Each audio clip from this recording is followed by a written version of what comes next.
Words were horror lies.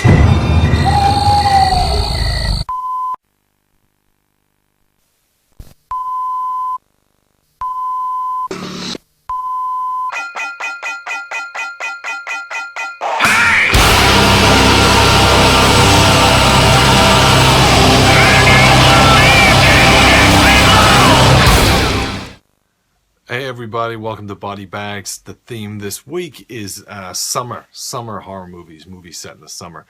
I'm OUTSIDER365 from the OUTSIDER365 channel, and the movie I've gone with this week is Return to Sleepaway Camp, which is, I'm sure if you're familiar with the series, this is the fifth movie in the series, but the fourth real movie in the series, because part 4 is just stock footage and shite. But anyway, so what's this one about? This one, it is pretty much a direct kind of sequel to part 1. It totally kind of just alienates and forgets about part 2 and part 3, Teenage Wasteland and whatever the other one was called. But yeah, it was written and directed by Robert Hiltzik, who wrote and directed the first one. So the story of this movie is you've got a kid who's being bullied at the summer camp, and all these deaths start happening, and you know, it kind of mirrors the first movie in some ways, but not in other ways. What's his name? Is it Vince? Oh man, I'm so bad with names. Is it Vincent Pastrero or whatever? The guy that plays Pussy Bumpin' Zero, remember that? In Sopranos. He's running a summer camp in this movie, and he's in charge and stuff, and he's pretty good. He plays a good part. And then the main lead character in this, though, is this character called Alan, who he's the one that's being bullied and picked on by one of the counselors, definitely, and a lot of the older kind of kids.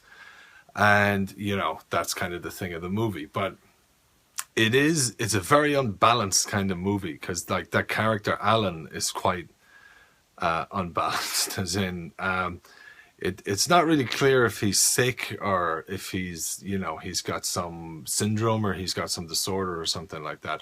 I don't think he maybe does, but maybe in the story he's meant to, or whatever, because basically he's not a kind of a quiet, shy, demure character like Angela was in the original one. He's like a dick, you know, and he bullies the kids younger than him, and he's getting bullied by the kids older than him and stuff. But he just, you know, he's a dick. He's, you know, horrible to the younger girls and guys that are at the summer camp, and you know, he's overweight but calls other overweight people horrible fucking names and the rest of it. So like, it's kind of set that he's getting bullied, but I don't think you really kind of feel for him. You don't root for him, you know, which I don't know if we were meant to or not, but I certainly kind of didn't. There's a twist ending in this that you can see from like fucking 10 miles away. From the first 10 minutes of this movie, you already get the gist, or what's meant to be the twist. It's completely obvious. This movie was originally made in 2000, I think it was made in 2003 or 2004, and the special effects and all the stuff in the movie are not great at all. There's some like terrible CGI in this, like, you know, it's like the CGI is killing people, not the actual what's meant to and stuff. And apparently Robert Hiltzik knew this too, and he thought it wasn't ready and stuff, and that's why it only got released 4 or 5 years after they'd made it, because they were trying to make the effects look good. Didn't work. They still look kind of naff, but I mean, they're okay for, you know, summer camp slasher movies. The effects don't need to be good, you know, but in this they just look kind of cheap, and if they did something else, you know, a different style of death, it would have looked just as good, you know. Like one of them, I think it was part 3 or something in the Sleepaway Camp movies, had fuck all blood in it or whatever. But so yeah, that's the movie. It's the other odd casting in this is Isaac Hayes is in this movie, as in Shaft and the chef in South Park, Isaac Hayes, and he plays the chef in this movie. And he's actually credited on the back. I don't know if you can see it, but it says Isaac Hayes as the chef, you know, which is a joke. And hey, look, there's Frank, there's Vincent. Is it Parenta?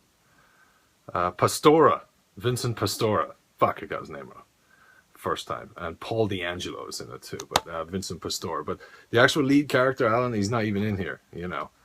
But yeah, Isaac Hayes is in it, and he's doing, you know, he's playing the chef, but you don't see him cooking or any of this. He's in like a couple of scenes. He does a few lines, and then he disappears. He's just fucking gone. So whether he just got pissed off with the movie and was like, ah, fuck this, or whether they were just on a tight schedule with him and they could only afford what they could afford, and they shot a few scenes with him and he fucked off. Because this would have been 2003 when he was probably still active in South Park. I don't know. So yeah, overall the movie, to nutshell it, it does, like, the twist at the end is shit. It's really badly fucking done. You see it coming, and it's not even a fucking twist, really, because, you know, the cop, and I won't spoil it. Like, I always try not to spoil things in my reviews if you haven't seen them. But yeah, that's not good. And the whole kind of, it's just weird, the film, because Alan is, as I said, I don't, you know, he could have the syndrome, so I don't want to say, oh, the guy's a complete asshole and stuff, but he's not likable, you know. He's not written to be likable.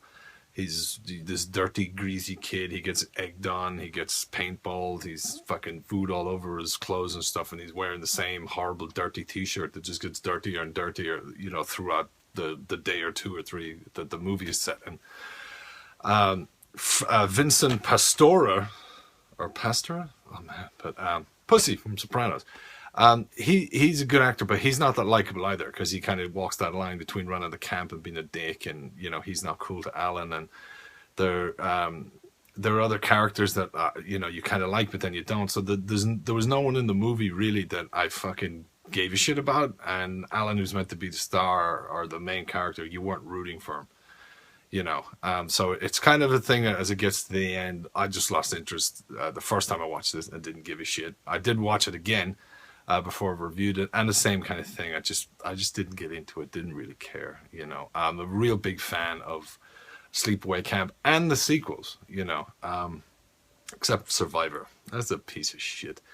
That's not even a movie. We won't even talk about that. But yeah, that's the thing, is it just kind of goes by. It lacks a lot of just tension, and it lacks tension. It lacks suspense. It lacks, even when the kills happen, it lacks that the kind of, you know, jump scare thing. It's just very, yeah, you know. So that's how I wrap it up. If you haven't seen it, you're really not missing much. If you've, you know, this was kind of hard to get. This is a region 1 for me anyway, but I eventually got it like a while ago, and you know, it's okay, but it's not a great movie in my opinion, you know. 1, 2, and 3 far better. This could have been a lot better, but it's just the character of Alan, I think, fucks it up. That's just a bit weird the way they swing it, but I'm just repeating and rambling and shit now anyway. But I don't have a numbers rating scale, but